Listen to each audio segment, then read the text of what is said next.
Uh, yeah. Uh, yeah. Uh, yeah. Uh.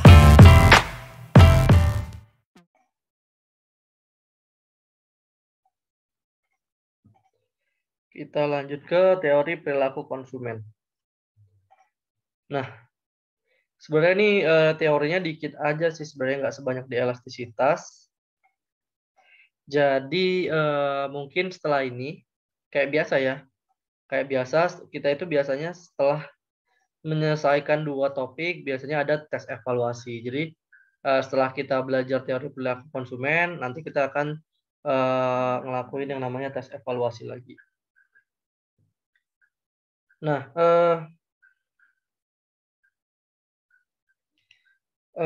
selanjutnya kita belajar tentang teori perilaku konsumen. Nah, di sini yang kita pelajarin apa? Yang kita pelajarin itu tentang kira-kira gimana sih konsumen itu, kita sebagai konsumen itu berperilaku supaya kita bisa mencapai objektif kita. Kira-kira kalian tahu nggak objektif dari seorang konsumen itu apa? Ada yang tahu? Kalian sebagai konsumen, tujuannya apa itu? Kalau misalnya, ya sebagai konsumen tuh kalian punya tujuan apa? Objektifnya apa? Objektif itu tujuan.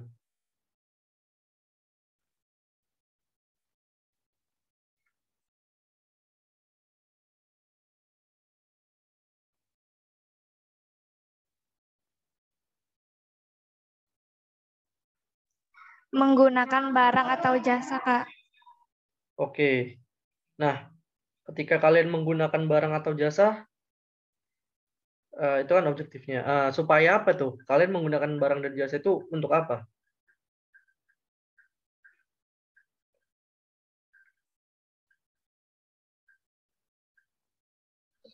Untuk kepuasan, Kak. Oke, bagus.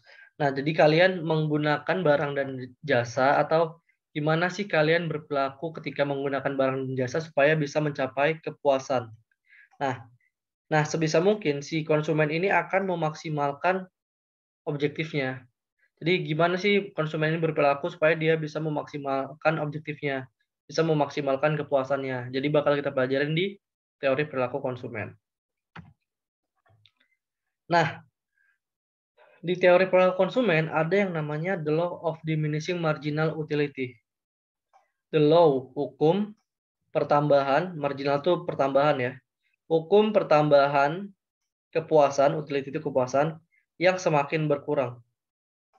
Jadi makanya hukum the law of diminishing marginal utility itu biasa disebut juga hukum pertambahan manfaat yang semakin menurun atau kepuasan yang semakin menurun. Atau mungkin kalau di sekolah kalian udah belajar ini adalah namanya hukum Gaussian.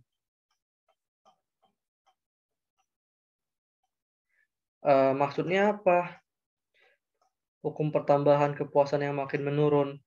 Jadi hukum Gaussian ini itu tuh tentang ya hukum Gaussian. Jadi gini, misalnya kalian habis olahraga. Nah, habis olahraga kan keringetan, capek, haus kan, pengen minum. Nah, ketika kalian mengkonsumsi barang yang sama, ketika kalian terus menambah jumlah konsumsi barang yang sama, kepuasan yang pertama kali itu puas. Tambahan kepuasannya itu sangat puas. Nah, mungkin di gelas pertama, jadi kayak kalian habis olahraga, minum, gelas pertama kalian ngerasa sangat puas gitu. Nah, habis itu kalian ngerasa nih masih haus, masih pengen minum. Nah, di gelas kedua itu tambahan kepuasannya udah mulai nurun.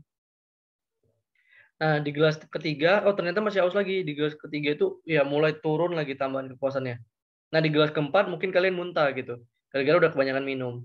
Jadi kira-kira itu maksud dari hukum Gaussian, yaitu ketika kalian menambah jumlah konsumsi barang yang sama secara terus-menerus, pasti tambahan kepuasannya akan semakin berkurang. Gitu. Ada yang mau ditanya? Jadi dia menjelaskan tentang pertambahan jumlah konsumsi barang yang sama secara terus-menerus akan menurunkan tambahan kepuasannya. Itu hukum Gaussian. Nah, ini ada pertanyaan paradoks. Kira-kira kenapa harga berlian lebih mahal daripada air? Padahal di situasi tertentu, di kondisi tertentu, misalnya kayak lagi di padang pasir, kalian ngerasa kalian lebih butuh air daripada berlian. Kira-kira kenapa?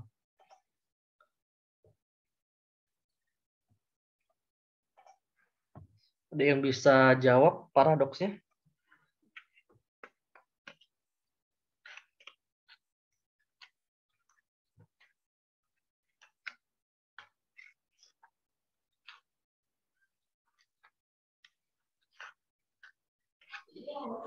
Mengapa berlian lebih mahal daripada air? Karena hal ini dikarenakan jumlah air di seluruh dunia sangatlah besar yang membuat utilitas marginal dari air tersebut semakin berkurang.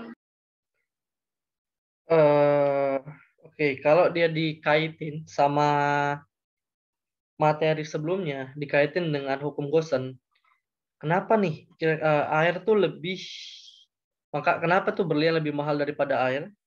Padahal di kondisi tertentu, misalnya kayak di padang pasir, kalian lebih butuh air daripada berlian, karena kita bisa kaitin nih sama hukum Gaussian tadi.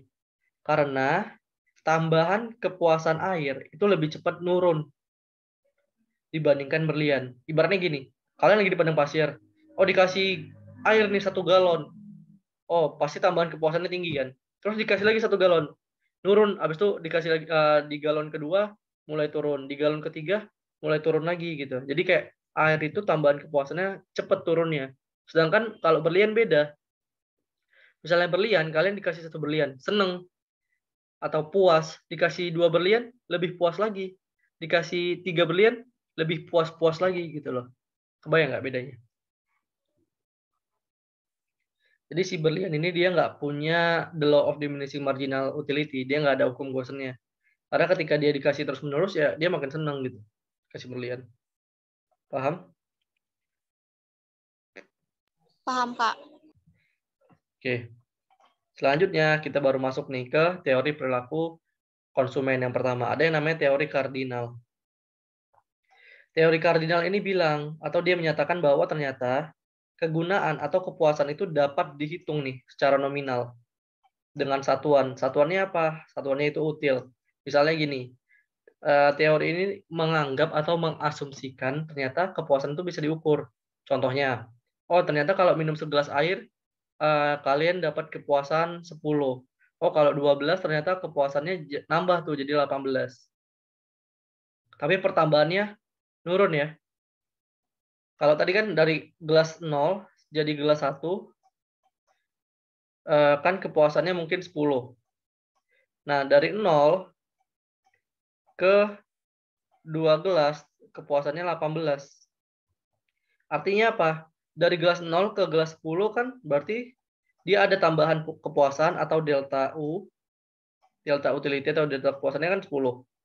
Sedangkan kalau dari 0 ke 2, berarti kan dia ada tambahan kepuasan kan? Tambahan kepuasannya berapa? 18 dibagi 2 kan? Kenapa? Karena sekarang 2 gelas. Jadi tambahan kepuasannya nurun. Gitu. Kalau tambahan kepuasan di gelas pertama 10, tambahan kepuasan di gelas kedua itu cuma 9. Itu.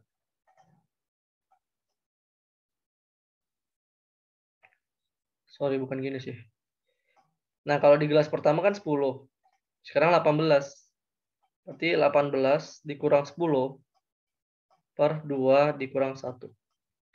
Berarti tambahan kepuasannya cuma 8. Jadi tambahan kepuasan itu adalah kepuasan yang bertambah gara-gara kita nambah 1 unit barang konsumsi, barang yang sama untuk dikonsumsi. Gitu. Nah, terus di sini ada yang namanya TU. TU itu apa? TU itu adalah total utility. Total utility.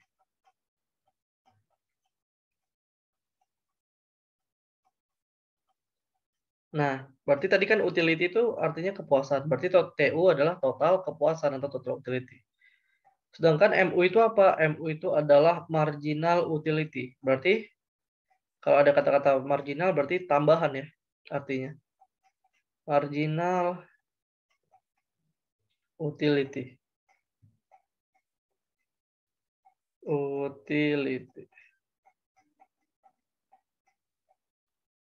Ini artinya tambahan. Marginal itu tambahan. Terus ini ada beberapa identitas yang harus kalian hafal. Yang pertama ada yang namanya ketika orang itu akan berhenti menambah konsumsinya atau berhenti mengkonsumsi suatu barang kalau nanti tambahan kepuasannya atau marginal utility-nya itu sama dengan harga barang yang dia beli.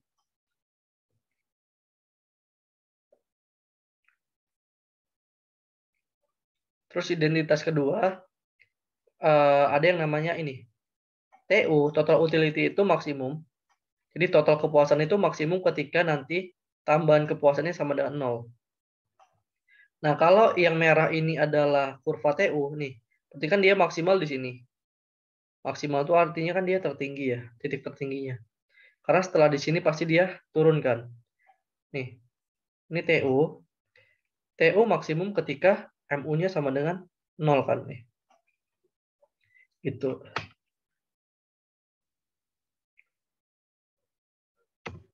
Ada yang mau ditanya untuk teori kardinal?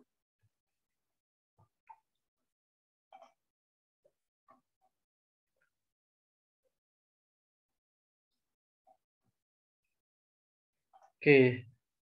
Kalau nggak ada, ini ada contoh misalnya gini. Misalnya ini jumlah barang. 1, 2, 3, 4. Nah, ini ada total kepuasan. Sama satu lagi ada marginal utility.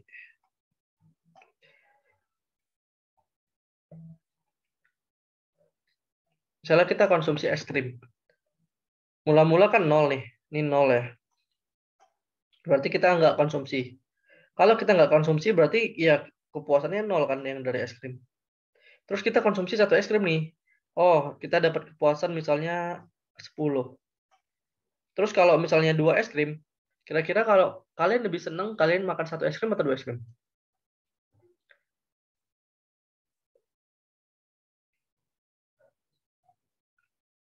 Lebih senang makan satu es krim atau 2 es krim?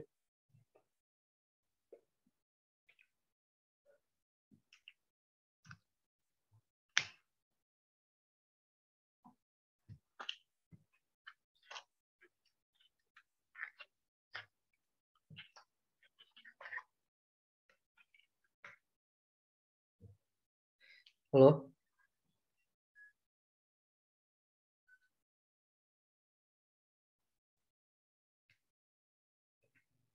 Kalian lebih senang makan satu es krim atau 2 es krim?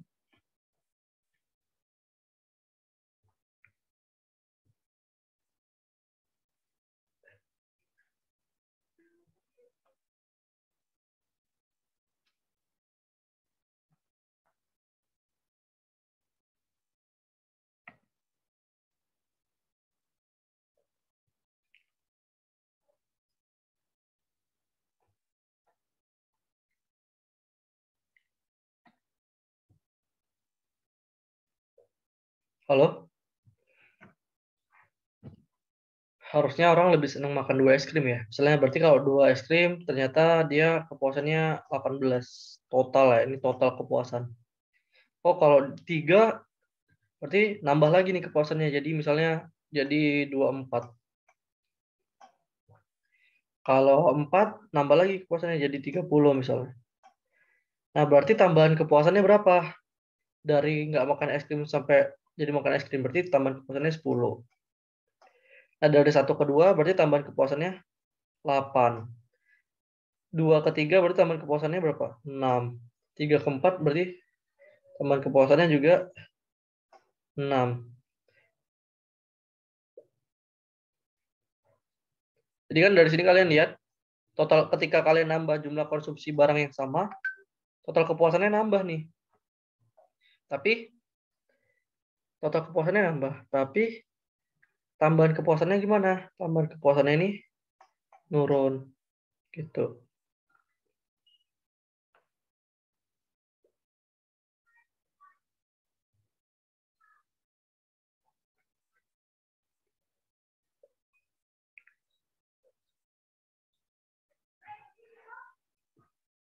Oke.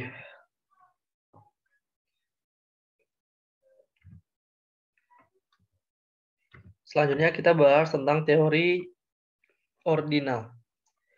Nah, teori ordinal ini adalah kalau tadi dia bilang kepuasan itu bisa dihitung dengan satuan util, dengan satuan dengan satuan util atau dengan dihitung secara nominal dengan satuan. Sedangkan kalau di teori ordinal dia bilang kepuasan itu nggak bisa dihitung, tapi dia cuma bisa dibanding-bandingkan doang. Contohnya kayak kecantikan. Bisa nggak kita bilang, oh ternyata si Tina ini kecantikannya 10, oh ternyata si Rahel ini kecantikannya 12, nggak bisa kan? Tapi mungkin kita bisa bilang, oh si Tina itu, si Rahel relatif lebih cantik dibanding si Tina. Yang gitu-gitu, itu teori ordinal. Ada pertanyaan? Tidak, Kak. Nah, berarti teori ordinal dia nggak bisa diukur secara satuan, secara nominal dengan satuan tertentu, sedangkan si ordinal ini dia nggak bisa dihitung, atau nggak bisa diukur secara nominal dengan satuan tertentu, sedangkan kalau kardinal bilang bisa. Nah, di teori ordinal kalian akan ketemu sama yang namanya kurva indifference. Nah, kurva indifference itu apa?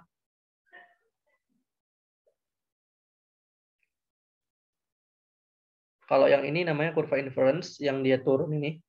Turun dari kiri atas ke kanan bawah ini. Ini namanya kurva indifference. Ini ada IC1, IC2, IC3, dan seterusnya. Nah, kurva ini apa? Dia nunjukin apa? Jadi, kurva ini adalah kurva IC2 nih misalnya. Ini kan kurva indifference curve.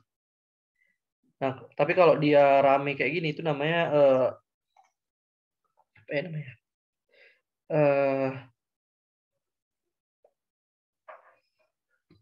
Namanya indifference curve, indifference map kayaknya.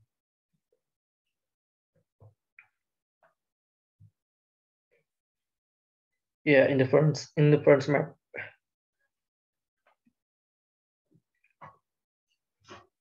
Nah, jadi kurva indifference itu apa? Misalnya IC2.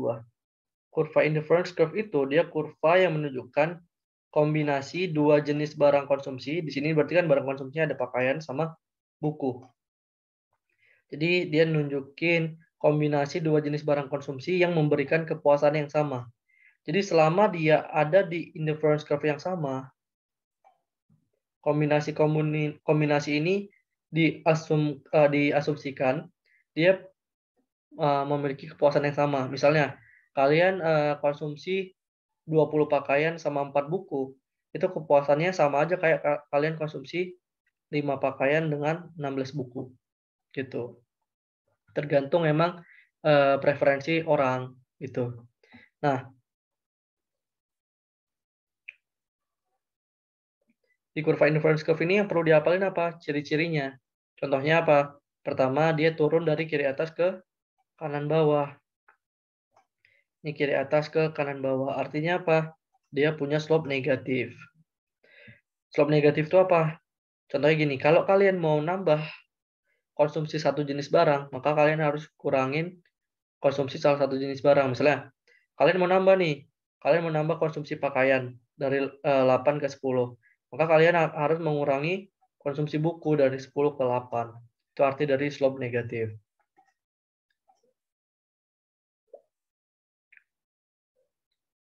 Nah, selanjutnya apa? Berarti ciri-cirinya dia cembung terhadap titik nol atau titik origin. Ini kan dia cembung nih. Terus dia nggak akan pernah berpotongan. Dia bisa bersinggungan nih kayak gini. Dia bersinggungan nih artinya. Tapi dia nggak akan pernah memotong kayak gini. Nah, ini kan dia memotong nih. Selanjutnya ciri-cirinya semakin ke kanan itu berarti kepuasannya semakin tinggi. Gitu. Ada yang mau ditanya? Kurva inverse?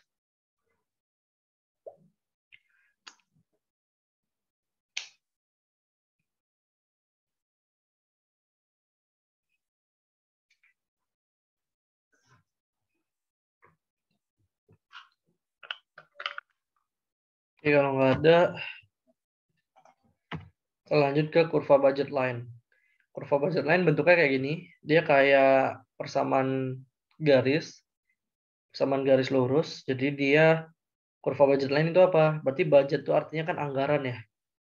Berarti kurva yang menunjukkan kombinasi dua jenis barang konsumsi. Karena kita sekarang lagi belajar teori perilaku konsumen, jadi emang kita akan melihat si konsumen mengkonsumsi barang. Kayak dia selalu dua jenis barang konsumsi dengan menggunakan anggaran yang sama kalau dia budget line. Jadi misalnya kalian konsumsi nih 20 pakaian sama 5 buku, ternyata itu tuh anggarannya sama aja kalau kalian konsumsi 10 pakaian sama misalnya 12 buku gitu. Nah, bentuknya garis lurus gini. Terus nanti ada yang namanya persamaan budget line. Persamaan budget line itu adalah ini adalah budgetnya atau income seseorang atau budgetnya. Income itu sama dengan harga barang X dikali kuantitas barang X yang kita konsumsi ditambah harga barang Y dikali kuantitas barang Y yang kita konsumsi. Gitu.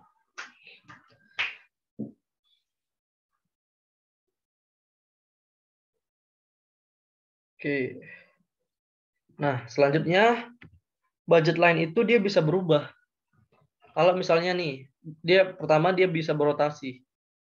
Kalau yang ini adalah dia bisa berotasi. Dia bisa berotasi ke dalam, bisa berotasi keluar dengan poros sumbu tertentu. Misalnya harga barang ini kan barang X nih, misalnya movies. Harga barang X turun nih dari 6, yang tadi harganya 6 jadi 3. Nah, budget line-nya itu bisa berotasi keluar dengan poros sumbu Y. Artinya apa? Karena harga barang X sekarang relatif lebih murah, jadi kita bisa dengan anggaran yang sama, kita bisa beli barang X relatif lebih banyak gara-gara harganya turun. Tapi kebalikannya, misalnya harganya naik nih dari 6 ke 12. Nah, kalau harganya naik dari 6 ke 12, berarti budget line-nya berotasi ke dalam dengan poros sumbu Y. Dia berotasi ke dalam dengan poros sumbu Y. Artinya apa? Gara-gara harga barang X itu naik dari 6 ke 12, jadinya sekarang harga barang X relatif lebih mahal. Jadi dengan anggaran yang sama, kemampuan kita untuk beli barang X itu jadi berkurang, makanya dia rotasi ke dalam. Sedangkan kalau misalnya kita ada perubahan pendapatan atau perubahan anggaran, budget line-nya itu bisa bergeser ke kanan atau bergeser ke kiri. Oh, misalnya kita punya income mula-mula 30 nih. Terus sekarang income kita berkurang jadi 15. Dia bisa bergeser ke kiri. Sedangkan kebalikannya, kalau misalnya income kita mula-mula 15, naik nih jadi 30, dia akan bergeser ke kanan. Oke, ada pertanyaan?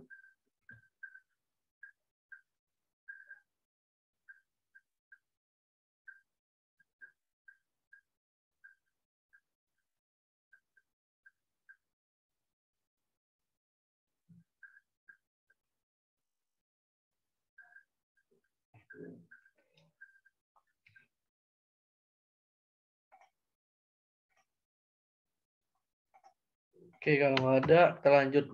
Nah, ini adalah tujuan dari kita belajar ini, yaitu untuk mencari kondisi optimum. Ini adalah kondisi optimum, atau biasanya ini adalah kondisi yang menunjukkan kepuasan konsumen yang paling maksimum, atau disebut juga keseimbangan konsumen.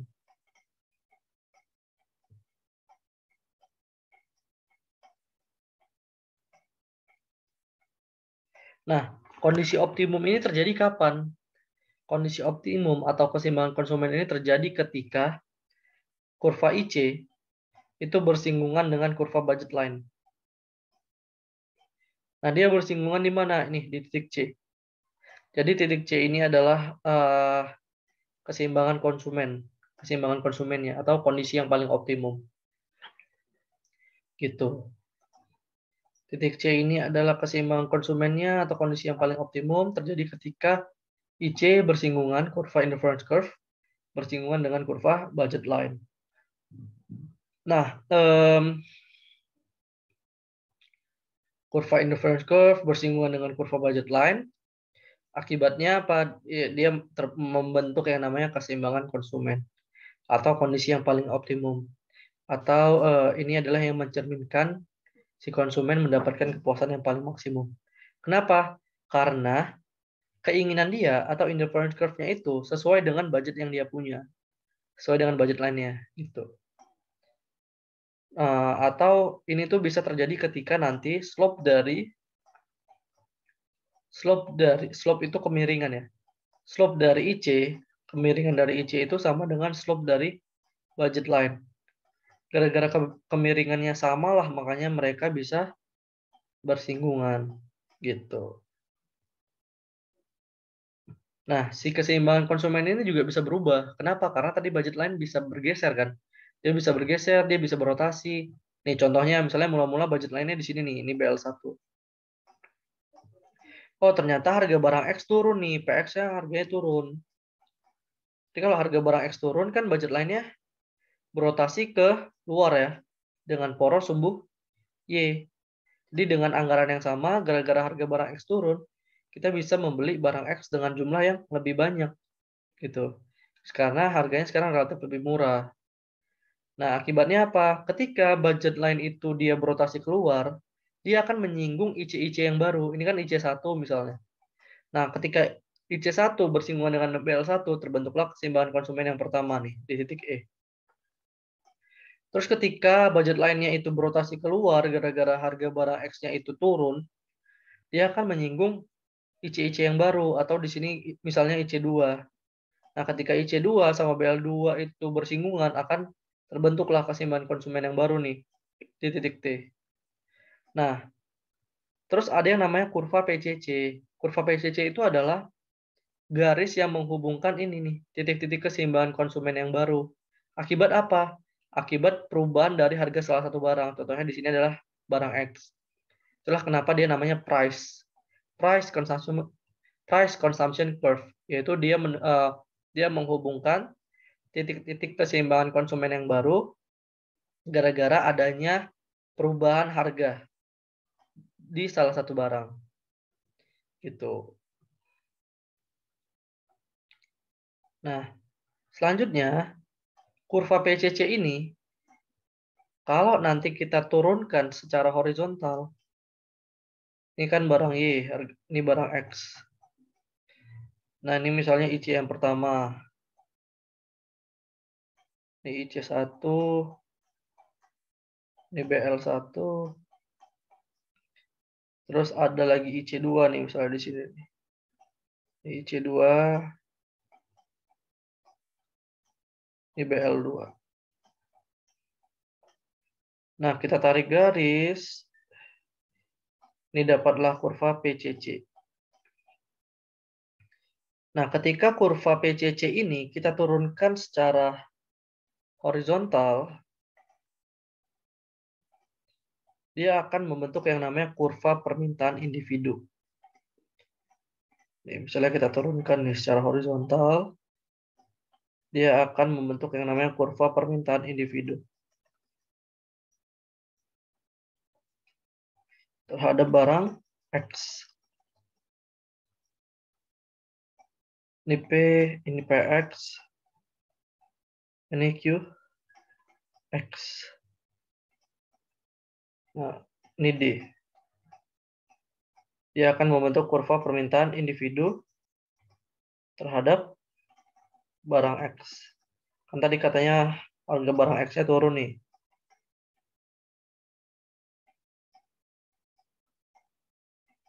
Dia turun, makanya kuantitas barang X yang diminta jadi banyak. Itu. Ada pertanyaan untuk BCC?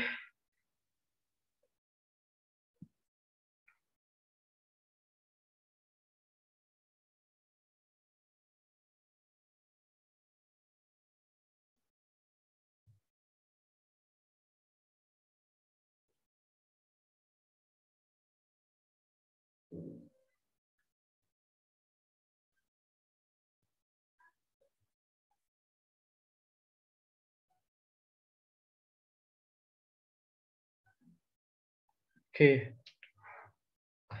Kalau nggak ada, selanjutnya kita ada yang namanya kurva ICC. Income, Consumption, Curve. Nah, tadi kan BL tuh bisa berotasi, bisa bergeser. Nah, misalnya ada kenaikan income nih. Income-nya naik nih.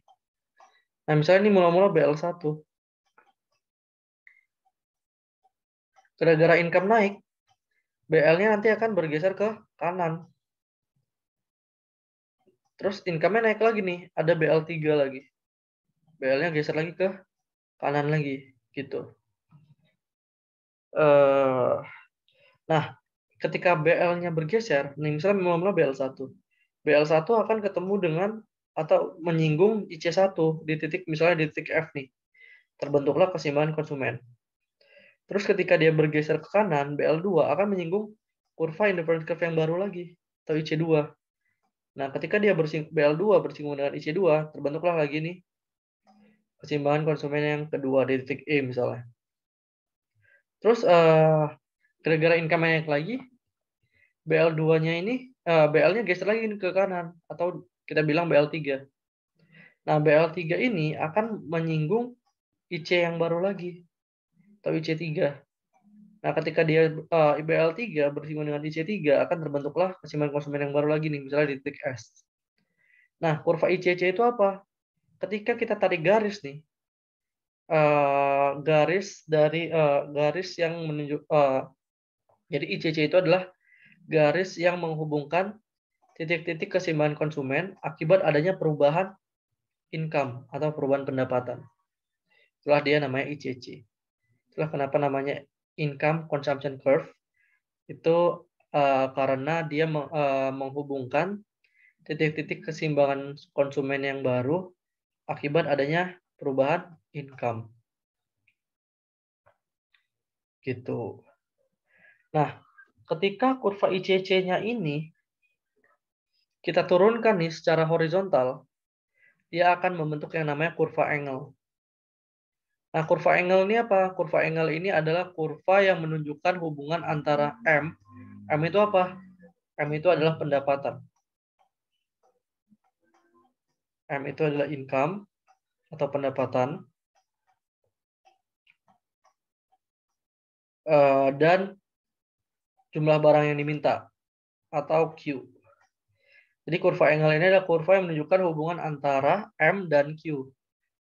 Dan kurva angle yang terbentuk di sini, ketika kurva ICC diturunkan secara horizontal adalah kurva angle untuk barang normal. Artinya apa? Artinya, ketika income kita naik, maka konsumsi kita juga akan naik, atau jumlah barang yang kita minta juga akan naik. Itu adalah kurva angle untuk barang normal yang memiliki hubungannya positif.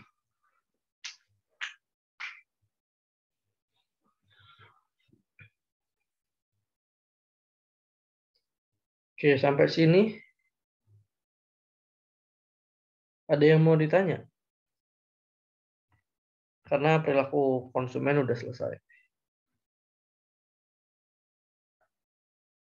Ada yang mau ditanya untuk materi ini?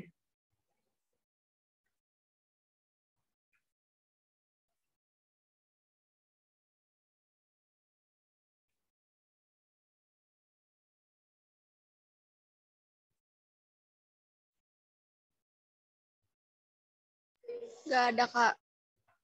Oke, kalau nggak ada, kayak yang tadi kakak bilang ya, kita akan tes evaluasi lagi.